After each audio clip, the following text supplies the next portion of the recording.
আমাদের সঙ্গে যারা যুগপৎ আন্দোলন করেছিলেন তাদের সঙ্গে দীর্ঘ আলোচনার পরে আমরা যে সিদ্ধান্তগুলোতে একমত হতে পেরেছি সেই আসনগুলো সম্পর্কে আমি আপনাদের জানাচ্ছি এবং আমাদের যাদের জন্য আমরা নেতৃবৃন্দ যাদের জন্য আমরা এই আসনগুলোতে সমঝোতা করেছি সেই আসনগুলো সম্পর্কে আমি আপনাদেরকে জানিয়ে দিচ্ছি।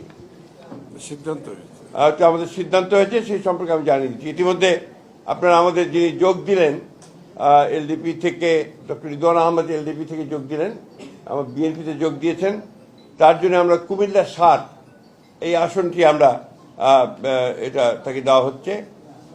পিরোজপুর ১-এ মোস্তফা জামাল হায়দার, চেয়ারম্যান জাতীয় party. Narail ২ doctor Fariduzzaman Farhad, chairman NPP.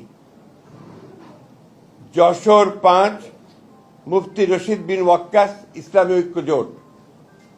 Jhenaidah ৪ Mohammad Rashed Khan, গণ অধিকার।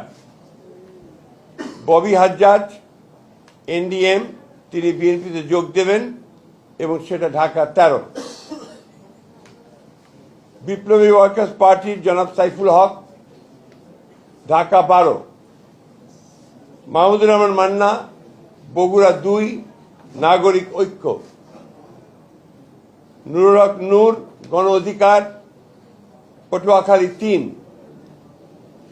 ব্রাহ্মণবাড়িয়া ৬ মোহাম্মদ জুনায়েদ আব্দুর রহিম সাকি, গণসংহতি আন্দোলন।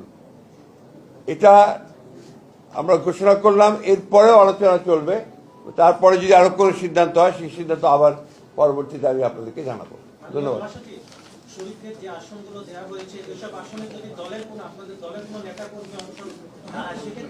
দলের বিরুদ্ধে আমাদের সাংগঠনিক ব্যবস্থা নেওয়া হবে।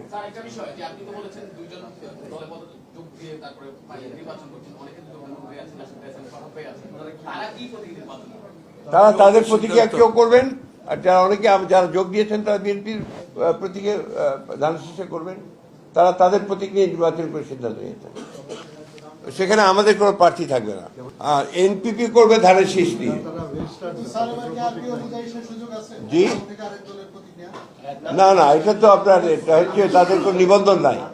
দে ক্যান জয়েন ডু ইট। হ্যাঁ।